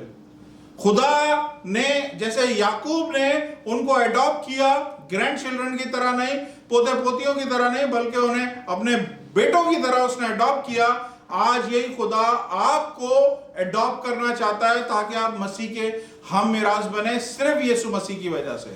कितना बड़ा ऑनर है, दुनिया में ये ऑनर किसी के पास नहीं है कि खुदा को बाप बोल के पुकारें। ये खुदा ने मेरे और आपके लिए रखा है, सिर्फ खुदावंद यीशु मसीह की वजह से हम उसको अब्बा और ए बाप कह के पुकार सकते हैं। ध्यान से सुनिएगा, ये जो बच्चे थे, जो यूसुफ के दो बेटे थे जिनको याकूब ने अडॉप्ट किया, ये मिस्री मां से पैदा हुए थे, क्योंकि जो वो था यूसुफ था, उसने मिस्र में शादी की थी। मिस्र का वो प्राइम मिनिस्टर था, मिस्री औरत से शादी की थी। मिस्री औरत हो सकता है वो अपने खुदाओं की पूजा करती हो सकता है बच्चों को भी उनके खुदाओं की पूजा करवाती हो। माँ का बड़ा इन्फ्लुएंस होता है बच्चों में, तो हो सकता है बच्चे ये एक पेगन माँ से पैदा हुए थे, यानी एक गैर माबूद को मानने वाले ये बच्चे थे। खुदा की नजर में कोई चीज इंपॉर्टेंट नहीं रखती है कि आप किसको मानते थे या कौन से खानदान से थे या कौन से खुदाओं को मानते थे। आज खुदा आपको अपने पास बुला रहा है, इसलिए बुला रहा है कि खुदा आपको अडॉप्ट करना चाहता है ताकि आपको अपने बेटे और बेटी बनाए। किस वजह से? इस वजह से कि उसको लाने वाला शख्स कौन था? उसका बेटा था। कौन था? यूसुफ। यूसुफ अपने पोतों को लेके आया और उसने अडॉप्ट किया, और हमारे पास हमें लाने वाला शख्स कौन है? खुदा का बेटा खुदावंद यीशु मसीह है, जो हमें लेके आता है और खुदा हमें अडॉप्ट करता है as a sons and daughters. खुदा हमें अडॉप्ट करता है। हालेलुया। ये बड़ी बात है, क्योंकि याकूब के बाइबल बताती है कि इस्राएल के 12 कबीले थे। 12 कबीले जो थे वो याकूब के बेटों के नाम पे थे, लेकिन आप अब गौर से देखेंगे ना तो वहां पे 2 बेटे गायब हैं। एक है लावी। लावी को कहानत का काम दिया गया था कि वो कहानत का काम करें, और लावी को बोला कि तेरा मिरास में कोई हिस्सा नहीं है, बल्कि तू हर एक कबीले में तू डिवाइड हो जाएगा, इसलिए तेरी सेपरेट नहीं है कोई चीज, तू सबके साथ मिला हुआ होगा। तो 12 में से एक लावी माइनस हो गया, तो 11 बचे। 11 में से यूसुफ को भी माइनस कर दिया, और यूसुफ की जगह क्या बोला? तेरे 2 बेटों को मैं अपनी जगह अपने बेटों के तौर पे मैं इसे कबूल कर रहा हूं। हालेलुया। अब वो लड़के, ध्यान से सुनिएगा, ये मैं बोल रहा हूं कि ये आप सोच नहीं सकते कि खुदा के ख्याल कितने बड़े और कितने अजीम हैं, कितने मुहीब हैं, कितने कलरफुल हैं कि आप कहां से पैदा हुए हैं, कैसे पैदा हुए हैं, किसकी इबादत करते हुए हैं, लेकिन आज अगर यीशु मसीह की वजह से आप खुदा के पास आए और ये कलाम आप सुन रहे हैं, मैं आपको बता रहा हूं खुदा आपको अडॉप्ट कर रहा है। खुदा आपको मिरास में वही हिस्सा दे रहा है जो उसने बेटों के लिए रखा है, वो आपके लिए रखा है। हालेलुया। बाइबल बताती है उसने वो 2 जो पोते थे उनको बेटा बना के उसने मिरास को तकसीम करने का ऐलान किया। अब सुनिएगा ध्यान से, जो 12 बेटे, जो 11 बेटे पहले थे वो भी बुजुर्ग हो गए थे, उनके भी बेटे बेटियां होंगे, ठीक है। वो हमेशा याकूब के साथ रहे। ये यूसुफ तो याकूब से अलग रहा है। असूलन होना तो ये चाहिए था कि उन बेटों के बच्चों का भी उतना ही हक है जितना इनका है। यकीनन वो जो बेटे जो पहले से थे उनको तकलीफ हुई होगी इस बात पे कि भाई यूसुफ आज मिला है, उसके बेटों को तुम हमारे बराबर हिस्सा दे रहे हो, ये तो नाइंसाफी है। लेकिन मैं आपको बता रहा हूं खुदा का फजल जो है ना, वो उसमें कोई फेयरनेस नहीं है। वो किसी को भी कहीं से भी उठा के पीछे से आगे कर सकता है। वो पीछे से किसी को उठाएगा और आगे लेके आ जाएगा। ये खुदा का काम है। जंगल से दाऊद को उठाया और सीधा महल में लेके आ गया। याकूब को जब दाऊद को मसा करने के लिए सैमुएल गया तो उसके बाप ने 7 बेटे जो लंबे तड़ंगे थे उसके सामने रख दिए। 7 बेटे खड़े कर दिए, बोला इनमें से कोई ना कोई किंग है जरूर, नेक्स्ट किंग जो है, नेक्स्ट बादशाह। अब सैमुएल ने जैसे ही मसा करने लगा तो खुदा ने बोला ये नहीं है।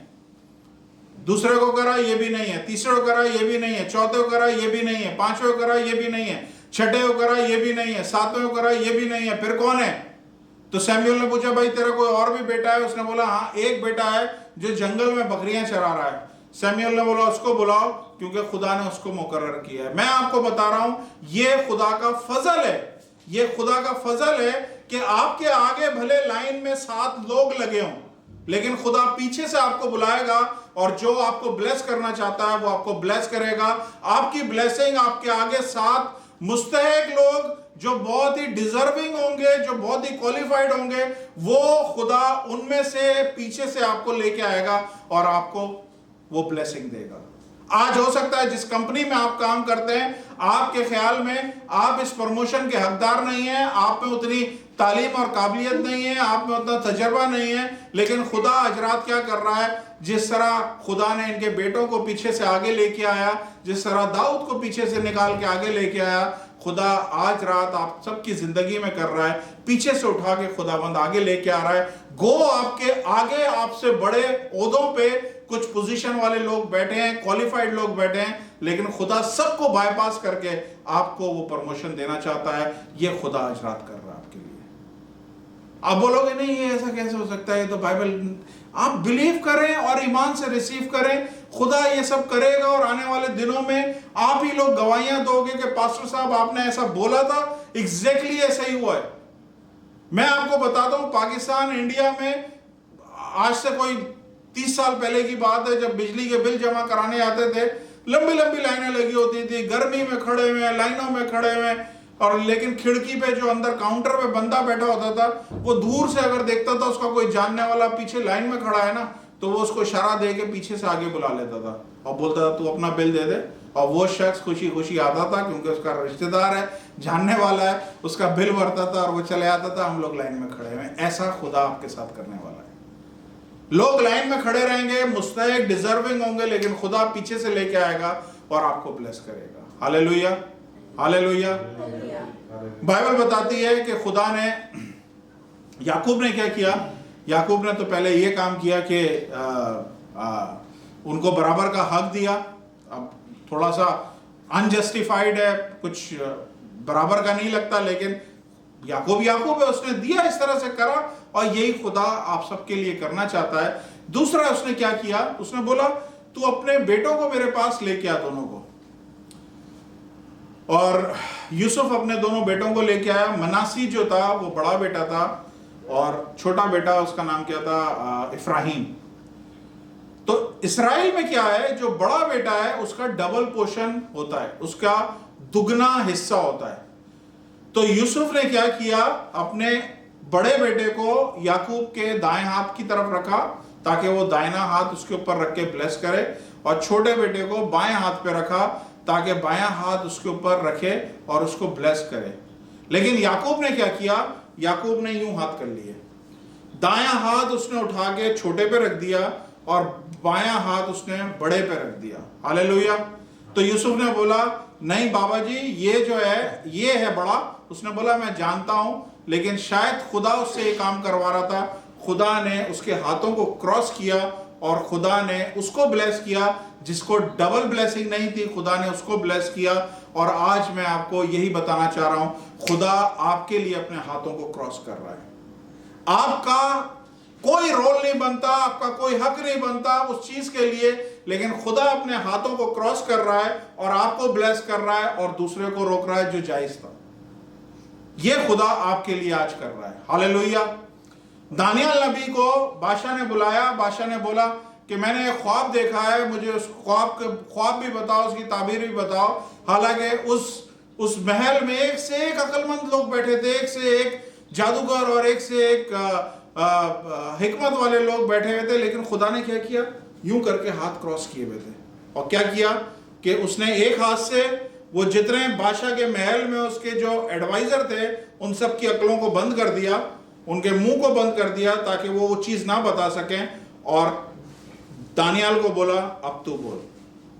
और यही खुदा आपके लिए कर रहा है। खुदा एक हाथ से लोगों को बंद कर रहा है, उनके मुंह को बंद कर रहा है, उनकी सारी चीजों को, और दूसरे हाथ से आपको ब्लेस कर रहा है। ये मेरा खुदा है जो आज आपके लिए कर रहा है, जिसके ख्यालात को आप नहीं समझ सकते, जिसकी सोचें हमारी सोचें नहीं है, जिसके ख्याल हमारे ख्याल से उतने बुलंद हैं जितने जमीन से आसमान बुलंद है, और उसके ख्याल आपके लिए भलाई के हैं, और भलाई भी ऐसी कि कलरफुल।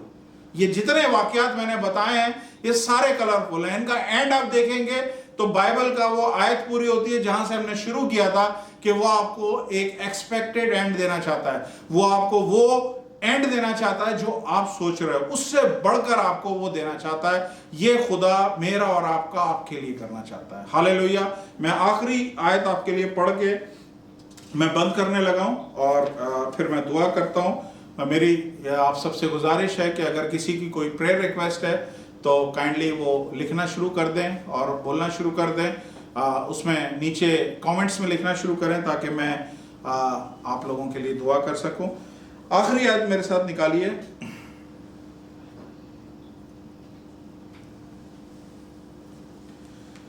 पहला करंथियों उसका 2 बाब और 9वीं आयत। पहला करंथियों, 1 Corinthians उसका चैप्टर 2 वर्स नंबर 9। पहला करंथियों उसका 2 बाब और 9वीं आयत। 9वीं आयत में लिखा हुआ है, ये आपके लिए प्रॉमिस है, आप इसे रिसीव करें। प्रॉमिस है, आप रिसीव करें इसे। लिखा हुआ है, बल्कि जैसा लिखा है वैसा हुआ कि जो चीजें आंखों ने ना देखी ना कानों ने सुनी ना आदमी के दिल में आई, वो सब खुदा ने अपने मोहब्बत करने वालों के लिए तैयार करके रख दी हैं। हालेलुया। ये खुदा का वादा है कि जो आपने सोचा नहीं है वो खुदा ने आपके लिए करके रखा हुआ। बाइबल में लिखा है तैयार करके रख दिए हैं। रख दिए का मतलब क्या है? पास्ट टेंस की बात हो रही है, माजी की बात हो रही है। खुदा ये चीज कर चुका है, ये नहीं कि कर रहा है, कर चुका है, करके रख दिए। इंग्लिश मेरे पास लिखी हुई है, I has not seen nor year heard nor have entered into the heart of man the thing which God has prepared, past tense, has prepared for those who love him। उन सब के लिए जो खुदा से प्यार करते हैं, खुदा ने ये सब चीजें करके रखी हुई हैं, जो आपकी आंखों ने नहीं देखी, जो कानों ने नहीं सुनी, जो आपके दिल में दिमाग में जिसके बारे में ख्याल नहीं आया, खुदा ने वो सारी चीजें आपके लिए करके रखी हैं। इसलिए आज मैं आपको ये बता रहा हूं, God has a very colourful plan for you. खुदा का आपकी जिंदगी के लिए एक कलरफुल प्लान है, लेकिन उसके लिए होल हार्टेडली पूरी तरह हमें खुदा पे ट्रस्ट करना है। अपनी अकल नहीं लड़ाएं, अपने दिमाग ना लड़ाएं, अपनी सोचें नहीं लड़ाएं कि ये कर सकता है खुदा, वो कर सकता है। अब तो खुदा के पास सिर्फ ये ऑप्शन रह गया। खुदा के पास सारे भी ऑप्शन बंद हो जाएं तो खुदा एक नया रास्ता बना लेता है, नया रास्ता खोल देता है। तो आप फिक्र नहीं करें आने वाले दिनों में क्या होने वाला है। Trust God, he will provide for you.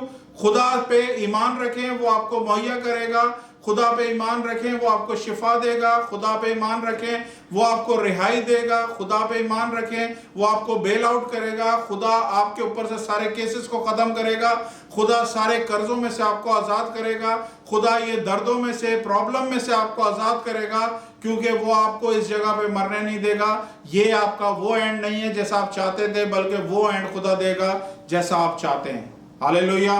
अपनी आंखों को बंद करें, मैं आप सबके लिए दुआ करना चाहता हूं। हालेलुया।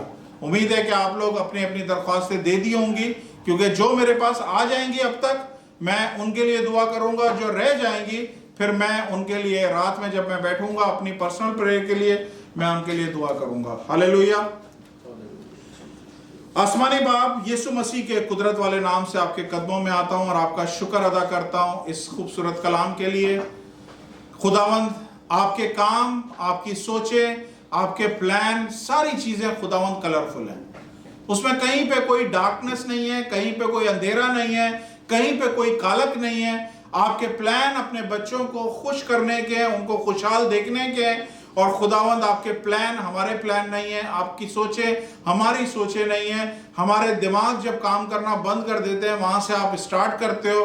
खुदावंद इतने ही बुलंद है जितना जमीन, जितना आसमान जमीन से बुलंद है। आसमानी बाप, मैं शुक्रगुजार हूँ और मैं ईमान रखता हूँ खुदावंद कि आपके कलाम में लिखा है कि आप अपना कलाम नाजिल करके शिफाएं देते हो, अपना कलाम नाजिल करके छुटकारे देते हो, अपना कलाम नाजिल करके लोगों को आज़ाद और रिहाइयाँ देते हो। खुदावंद जो कुछ भी आप करते हो अपने कलाम के जरिए करते हो। जब ये दुनिया बनाई आपने कलाम भेजा और खुदावंद ये दुनिया तख्लीक हो गई। जब आपने दुनिया को नजात देनी थी तो भी आपने कलाम भेजा जो मुजस्सम हुआ और हमारे साथ रहा और हमने उसका ऐसा जलाल देखा जैसा बाप के अकलौते का। खुदावंद आसमानी बाप, आज ये सारा कलाम जितना भी खुदावंद हमने यहाँ पे प्रीच कर रहे हैं खुदावंद, मेरा ईमान है खुदावंद जितने लोग इसको रिसीव कर रहे हैं खुदावंद, आप उनकी जिंदगी में रिहाइयाँ, छुटकारे, उनको आज़ादियाँ दे रहे हो खुदावंद, उनको रिलीज कर रहे हो, उनको खुदावंद शिफाएं दे रहे हो, उनके ऊपर से सारी प्रॉब्लम को खुदावंद निकाल रहे हो। मैं शुक्रगुजार हूँ खुदावंद ये सारी चीज़ों के लिए। इस वक्त खुदावंद नाम बनाम में खुदावंद फौजिया और एडवर्ड के लिए जो कोविड में मुब्तला है खुदावंद उनके लिए दुआ करता हूँ खुदावंद।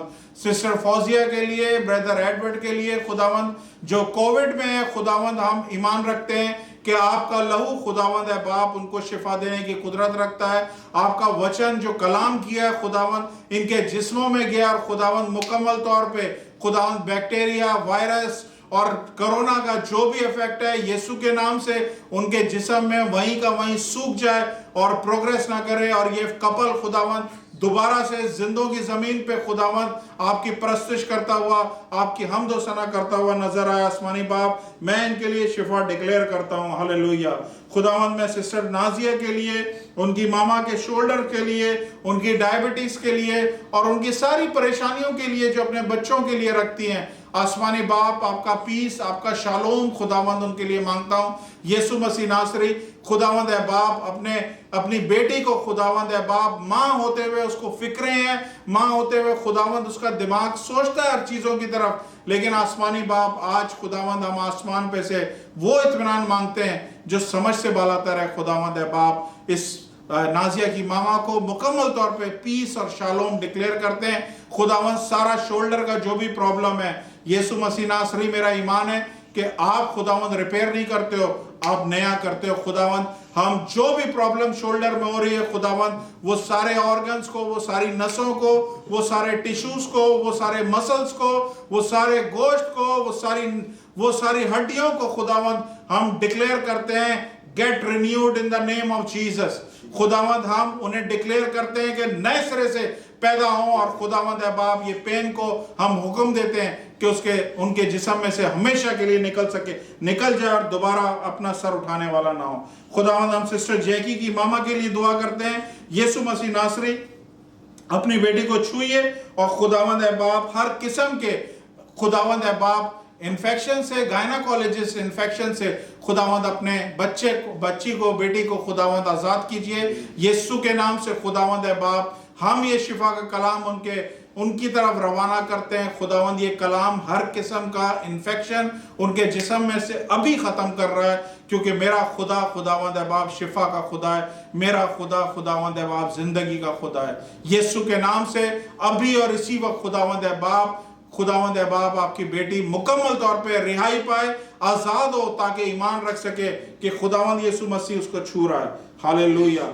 खुदावंद आपका शुक्र करता हूँ। मैं खुदावंद दुआ करता हूँ शालोम के लिए खुदावंद जो डिप्रेशन में है खुदावंद, मुझे नहीं पता किस चीज़ की फिक्र है, लेकिन खुदावंद आज शायद ये कलाम उन्हीं के लिए था कि उन्होंने कुछ नहीं सोचना बल्कि उस पर बिलीव करना है जो हमारे लिए सोचता है और हमारे लिए कलरफुल सोचता है। आसमानी बाप अपने बच्चे को मुकम्मल तौर पे ज़हनी सुकून दीजिए ताकि वो मुकम्मल तौर पे आज़ाद हो सके। खुदावंद अपनी बेटी सानिया के लिए दुआ करता हूँ जो खुदावंद है बाप एक दफ़ा फिर डिप्रेशन में, प्रॉब्लम में, खुदावंद यीशु के नाम से खुदावंद है बाप अपनी बच्ची को छूइए जो कि कराची में इस वक्त, खुदावंद है बाप यीशु के नाम से उसकी खुदावंद है बाप मदद कीजिए, उसके सारे रस्तों में, उसके सारे काम में, उसके सारे टारगेट्स में उसकी मदद कीजिए खुदावंद। जिस मकसद के लिए गई है खुदावंद उसके कदमों को मुबारक कीजिए ताकि उन चीज़ों में से खुदावंद है बाप वो कामयाब हो सके और खुदावंद उस घराने के लिए खुदावंद बरकत का सबब बने। यीशु मसीह नासरी पास्टर के लिए जो खुदावंद है बाप जेल में यीशु के नाम से खुदावंद हम डिक्लेयर करते हैं, क्योंकि आपने बोला है कि आप रिहाई देने के लिए आए हो, कैदियों को रिहाई देने के लिए आपने मसा किया है खुदावंद। हम वो मसा मांगते हैं जो खुदावंद उस पास्टर को खुदावंद उस कैद में से रिहाई दे रहा है। यीशु के नाम से खुदावंद है बाप, सानिया और कमर के लिए खुदावंद जो उस मकसद के लिए कराची में, यीशु के नाम से खुदावंद है बाप, उनके वसीले से खुदावंद वो सारे घराने को आज़ाद कीजिए और सारे प्रॉब्लम में से उनको निकालिए। आसमानी बाप, मैं दुआ करता हूँ कमर की जॉब को ब्लेस कीजिए और वो अपनी जॉब पे बरकरार रहे और खुदावंद है बाप यीशु नाम को जलाल देता रहे। खुदावंद शर्मीन और एवेंजल के लिए दुआ करता हूँ खुदावंद है बाप, मैं दुआ करता हूँ आसमानी बाप, जबकि वो अपने काम को दोबारा से ज्वाइन किया है, यीशु मसीह नासरी नए दरवाजे और खुदावंद है बाप नई विजडम के साथ बच्चों को इस्तेमाल कीजिए। और खुदावंद मैं प्रमोशन की दुआ करता हूँ ताकि खुदावंद है बाप वो प्रमोशन पे प्रमोशन पाएं। आपका शुक्र करता हूँ खुदावंद। इसी तरह तारिक की फैमिली के लिए और उनके बेटे के लिए, अदन के लिए, पास्टर तारिक के लिए दुआ करता हूँ खुदावंद है बाप, अपने बंदे को छूइए और खुदावंद है बाप आपने अपने बंदे को अपने काम के लिए अनॉइंट किया है, अपने काम के लिए, अपने नाम के लिए खुदावंद उसको चुना है। यीशु मसीह नासरी सारी परेशानियां, सारी खुदावंद उसकी टेंशन अभी और इसी वक्त ख़त्म हो और मैं खुदावंद है बाप उनके लिए, उनके पूरे घराने के लिए खुदावंद है बाप पीस और शालोम डिक्लेयर करता हूँ। खुदावंद आपका बंदा खुदावंद है बाप ज़हनी तौर पे ऑक्यूपाई नहीं होना चाहिए, आपका बंदा खुदावंद ज़हनी तौर पे परेशान नहीं होना चाहिए, क्योंकि इसका जहन हमेशा खुला रहना चाहिए ताकि जो मुकाश पे आप उसको दे रहे हो खुदावंद वो आगे लोगों को देने वाला हो। खुदावंद मैं पूरे घराने के लिए पीस, शांति और खुदावंद इत्मीनान और चैन खुदावंद डिक्लेयर करता हूँ यीशु के नाम से। खुदावंद है बाप पास्टर तारिक के घराने में सुकून और इत्मीनान और खुदावंद आसमानी बाप दुआ करता हूँ खुदावंद अदन के लिए एक दफा फिर आसमानी बाप, ये चर्च उसके लिए, बच्चे के लिए काफी अरसे से दुआ कर रहा है, लेकिन अब खुदावंद हम अपने हाथ उठा रहे हैं। खुदावंद हम जानते हैं कि आप अगर उसे छुओगे खुदावंद वो एक मिनट में सीधा सही हो जाएगा, शिफा पा जाएगा। खुदावंद आसमानी बाप अपने बच्चे को खुदावंद जिसको आपने अभी से मसा किया हुआ है अदन को खुदावंद यीशु मसीह के नाम से ए बाप हम उसके लिए शिफा डिक्लेयर करते हैं। खुदावंद उसके मेडिकल साइंस क्या बोलती है, मेडिकल साइंस कौन कौन से रीजन दे रही है, हम सारे रीजंस को कैंसिल करते हैं। खुदावंद हम यीशु का लहू अदन के ऊपर मांगते हैं अभी और इसी वक्त। खुदावंद अदन को छूइए और खुदावंद अपने बच्चे को मुकम्मल तौर पे आज़ाद कीजिए। ये बच्चे के ऊपर खुदावंद मैं जानता हूँ एक बड़ी कॉलिंग है, अगर बड़ी कॉलिंग नहीं होती तो खुदावंद शैतान इस बच्चे के पीछे क्यों इतना पड़ा होता।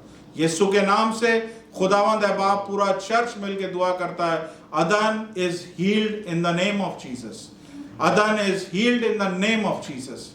आसमानी बाप आपकी शिफा उसके जिस्म में डालते हैं, सारे खुदावंद है बाप फंक्शन जो उसके जिस्म में अभी और इसी वक्त खुदावंद दोबारा से जैसे हम अपने इक्विपमेंट को रीसेट करते हैं, खुदावंद अदन को रीसेट करिए और हर एक चीज दोबारा से खुदावंद ठीक हो जाए ताकि आपका बच्चा खुदावंद इस जमीन पे वो सारे मकसद, वो सारे काम जो आपने उसके लिए रखे हैं वो पूरा करने वाला हो। पूरे एंटायर फैमिली के लिए दुआ करते हैं खुदावंद आप अपने बंदों को बरकत दीजिए। आखिर में खुदावंद दुआ करता हूँ पास्टर नदीम के लिए, उनके घराने के लिए, उनकी मिनिस्ट्री और वर्शिप के लिए। खुदावंद अपने बंदे को जो आपने तोड़ा दिया है इसी तरह खुदावंद अपने बंदे को और इस्तेमाल कीजिएगा और बड़े बड़े प्लेटफॉर्म पे लेके जाइएगा।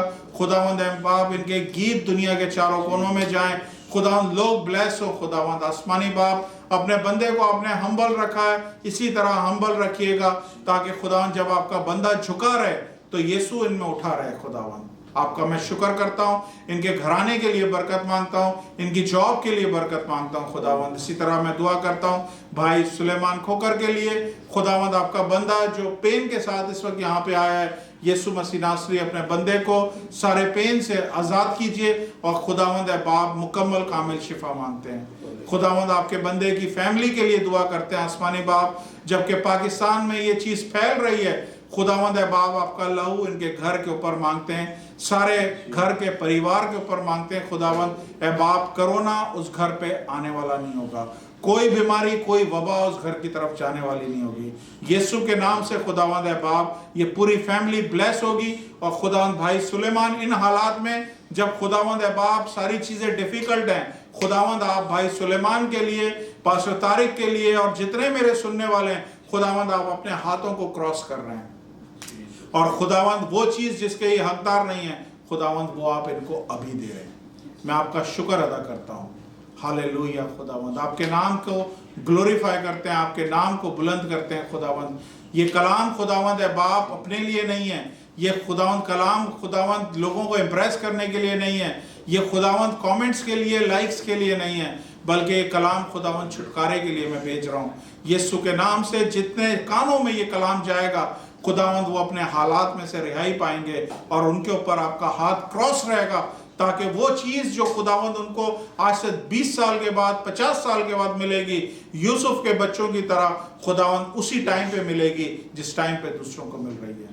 हालेलुया खुदावंद। आसमानी बाप एक स्पेशल फेवर सारे अपने चर्च के फैमिलीज के लिए, चर्च के लड़कों के लिए, चर्च के इंडिविजुअल्स के लिए, कैंप के लड़कों के लिए, खुदावंद हर एक बेटे बेटी के ऊपर, खुदावंद हर एक बुजुर्ग के ऊपर स्पेशल फेवर खुदावंद ये मांगता हूं कि आप आज से खुदावंद अपने हाथों को क्रॉस करें, ताकि वो चीज जिसके हम आज हकदार नहीं है, खुदावंद वो आज हमें मिले।